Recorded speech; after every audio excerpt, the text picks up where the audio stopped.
Nido families, it's time for the holidays and a much needed summer break. I want to take this last opportunity to let you know about the social and emotional growth opportunities available in January. In addition to these courses being fun and project-based, we have designed these courses for small cohorts to facilitate interaction and engagement. Remember, you only have until December 13th to sign up with the discount. Click on the link in this email to register, and I hope to see you this summer. If you missed our information night, feel free to check out the recording right now. Later on, if they keep on going like with School of Makers, is to get something a bit more complex to something really cool, and they can do whatever comes out of like their imagination. The other course I'm gonna give is also coding. Here, let me lift up this guy here. And coding, we're gonna be coding, this is really basic, so both are gonna be beginner courses.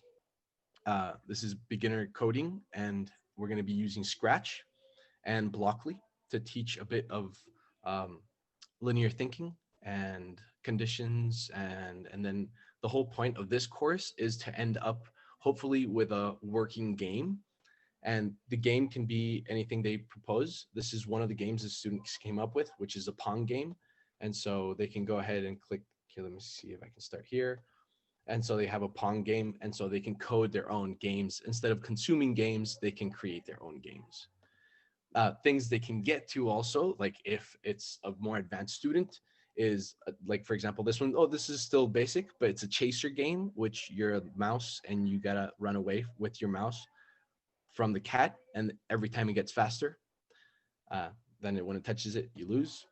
And then finally, this is more advanced. This is not really from the course, this beginner course, but this is something that a student of mine was able to make after some time. And this is a platformer, and so you can basically make any type of game here. And you go jumping, you gotta make sure you don't get caught by the fish.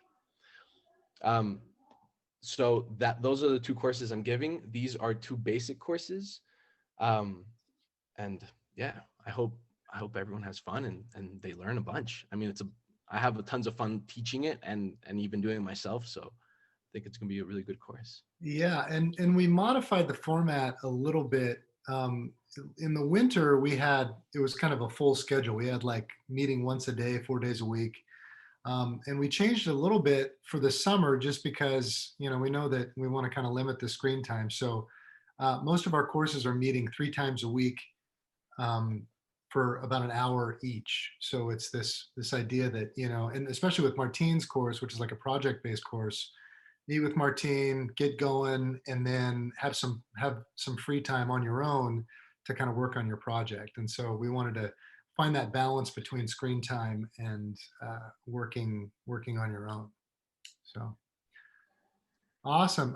Maybe Valeria, we could chat about her courses. This is Valeria has been with us for a couple of years, and Valeria is our architecture and design expert. Hi, Ryan. Hello, everyone. Yes, I'm an architect, and I'm going to be teaching 2 of the courses. One is called Design Plain Spaces, and the other one is called Watch Cartoons, Why Not Create Your Own? On the first one, we are going to discover what design is, and we're going to go through different projects from different architects so that students can see what people are making and related to those play spaces. And then they are going to learn, like with Martine, they are going to learn how to use Tinkercad, and they're going to begin to model some stuff until they create their own play space. They're going to use design thinking through the process, and they are going to end creating a project, designing their own space.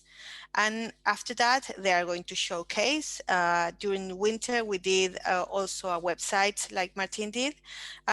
We can do that, or we can do something different at the end. On the other course, they are going to learn about animation, what animation is, and the type of the basics of animations. And they are also going to create storyboarding. They are going to create a digital storyboarding, and then they are going to work with a mobile app, and they are going to create an animation based on the storyboard they create. So there are 2 different courses. They are different, but they are really, really fun. Yeah, and it's interesting. I thought it was ironic that the Play Spaces course is actually for older students, for like Yes, going into high school, and and so yeah, so and those are run through a partner of ours called Digital Media Academy. So Valeria will that's actually right. use Digital Media Academy sort of curriculum that we go through, and they have a learning management system that they have, and Yeah, we have different uh, modules, and then we go through the yeah. right, right. And then it's this piece where Valeria can come in and they design something, and Valeria can give them that feedback that you can't get just by going through an online. If you're to go through the Digital Media Academy course by yourself. So, all right, thanks. Allison, if you wouldn't mind introducing yourself, Allison is a longtime Nido affiliate parent, um, and she has through her company Stitch Lounge. We partnered with her in the winter, and she's run some sewing courses for us. So take it away. Right. I'm Allison Tony, and like Ryan says, I've been here 12 years. So I've been, yeah, around for a while. Anyway, I teach sewing survival skills to kids because everybody needs to know how to sew a button on and how to fix something when they rip it. But I teach it in a kind of a project-based way, so I don't have them learn things for the sake of it. They start out, they make a pincushion, and they learn how to do this. It's a combination of decorative stitches. I teach them the decorative element first, and then they realize that that stitch is actually how they put things together. Their second project, they make a little needle book to store things safely, because I also teach them about sewing room safety, which is probably the most important thing you need to learn, since we work with things that are sharp and things that are hot. Then we tend to sort of follow what the kids are interested in. The class I'm teaching right now, they're going to learn how to do their name in Morse code because they thought that sounded fun. So that's Allison in Morse code, which is, kind of completely impractical since Morse code is something you're supposed to listen to, but I'm not going to argue with the kids when they want to do that. So I just look for ways to make them, to capture their interest, and they're going to go away. So when they go off to university or whatever, when they, when a button falls off or they rip their jeans, they will know what to do and how to fix them.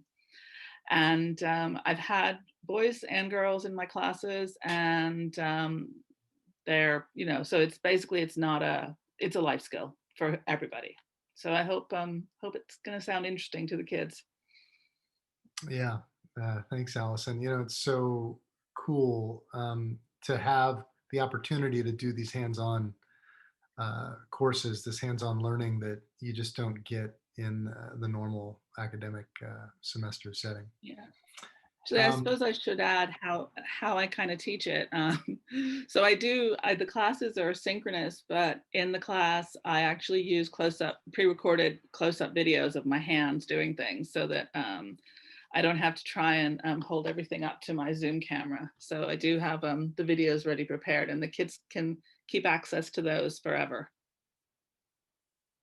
Awesome. And we have two new participants in our vacation programming. We have Ursula. Ursula is in the fine arts department, and she's going to be running an improv course. Yes. Hi, everyone. As Brian was saying, I'm temporarily replacing Miss Susu while she's on her maternity leave, and I've been teaching theater in high school.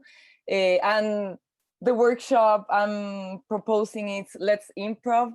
I love improv, and I think when students relate to the improv technique, they develop many skills. So improv, it's a very on your feet workshop. It's synchronized learning, 1 hour from Monday to Thursday, 2 weeks. We log in every class and we do theater games. We develop ensemble skills as a group. We learn the improv foundations, one of the most important, the yes and then hopefully we can finish with some scenes.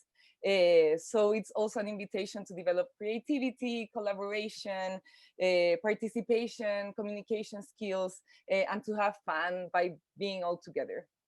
And this is for middle school students, which I'm super excited to work with them again. I made a pause with my middle school students. I've only been with high school, so I'm looking forward to it.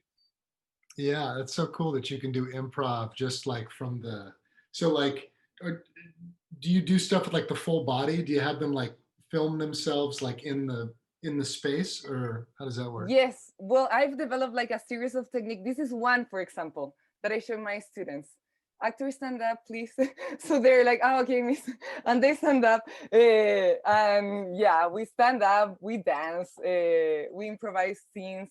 They build up characters. But because this course is going to be only 2 weeks, maybe we're only going to be able to develop the first, like the improv foundations, which is basically performing based on their own ideas, what they're suggesting. Where are these characters? Who are these characters? What is the conflict between them? What is happening? So maybe we're gonna be able to get into that only, but yeah, they stand up. Oh, very cool. Awesome. And then our second new instructor that we have is Eduardo Godoy. Eduardo is a friend of mine that we used to teach together in Sao Paulo, and he is a self-proclaimed coffee connoisseur. And so he's going to be doing a workshop that we're offering for the adults. We want the adults in on the action. If the parents would like to do some learning. So anyway, take it away, Eduardo. Hi, Ryan. Thank you very much. I was wondering why not high school students as well, you know? Sure. Across this life of mine, I've come across students who are crazy about coffee, and they do take a lot of interest, not only in drinking it, but learning about it. Well, coffee has been my life forever. As a kid, I used to drink a lot of coffee, and we didn't have chocolate at home. It was coffee with milk always. So I grew up drinking coffee, but only learned the idea of coffee and how to really prepare it, and the different kinds of coffee that we have throughout the world. About 20 years ago, that's when I started getting more into coffee, and I've learned a whole deal about it, and I love sharing it. I think that's one of the reasons Ryan brought me in, and sharing coffee. When I say sharing coffee, there's so much behind it, so much history behind it. Not simply the famous part of the history when they found coffee for the first time, but nowadays, and let's say 50 years ago to today, for example, there is a lot of things happening around coffee that it'd be quite interesting to learn, to know about it. The culture in Brazil surrounded coffee. When we're talking about people, what do people do? When people meet around and drink coffee, what do they do? Why are they doing that? Do they talk about coffee also? Yes, they do. And friends of mine and myself, we gather just to talk about coffee sometimes. So what I'm offering here is not just me giving information, but I'd like to chat a little bit, have a bit of a conversation, and answer questions that you might have along the way. But some of the things I'm going to be touching is the culture behind coffee. I'd love to talk about the waves of coffee. First wave, second wave, third wave, and the possible fourth wave of coffee, which is how coffee became what it is today. There are a few steps throughout the process, and the importance of the coffee farmers within the world of coffee today. We want to break that saying that say the closer you are to the plant, the poorer you are. The further away from the plant, the richer you are in the commerce in the business of coffee. This is coming to an end, thank God. So we're more, there's more money being spread among these people working in the different levels with coffee. This is also a very interesting cultural aspect of coffee. I'll be talking about how to make coffee, how to buy coffee. A lot of people, when they go buying coffee, they don't know where to buy or how to buy, what to look for when they're buying coffee. I think there are important aspects when you're thinking about experimenting coffee. And I think that's basically what I'm going to be talking about. There'll be 8 classes. We'll be meeting twice a week for 1 hour. And I'm planning to have one different method of coffee for each of these meetings. Prepare a different method of coffee. Filter coffee, French press, Calita, Hario, Chemex, espresso. And this is about all of it. I think if Ryan wants to add anything else, we've been talking about it. Eduardo, at his apartment in Sao Paulo, he has the most expensive espresso machine in Brazil, which this thing looks like a Corvette. It looks like a car, like a muscle car. Anyway, and so I'm sure he's excited to share that as well. But yeah, I thought it'd be fun to do something for parents that might want to get together and learn something. Of course, high schoolers that are interested, anybody who's interested in coffee. So yeah, thanks, Eduardo. And then my course that I'm running is I'm going to be running the Neuroscience seminar course. And it's cool because we have a couple of different elements to it. One is we follow the Harvard X online, massive open online course. And if students complete that, they can get the certificate from Harvard X, which is pretty cool. And then the other is that we have one of the founders of Backyard Brains, who is a neuroscience company that builds instruments, and we kind of demo some of their cool gadgets during the seminar. So it's fun. We only meet 4 times. It's mainly for older students that are maybe interested in neuroscience, thinking about getting into the medical field, something like that. Yeah, so that we ran that with 8 students in the winter, and it was very successful and popular. I just wanted to show you where you can find the information about the courses if you haven't been able to see that already. This is on my website. And we've got the courses here, and you can kind of see everything. It's really important that you check out, click on the course. The course will tell you, maybe Eduardo and I still have to work out the times that we're meeting, but the course in general will tell you when they're meeting, how many hours total, the prices. We brought the prices down from the winter. We took the instructional screen time down, so we also made the prices a little bit more affordable for people. Okay, and so the different prices kind of reflect the difference in instructional time that the students will have online. So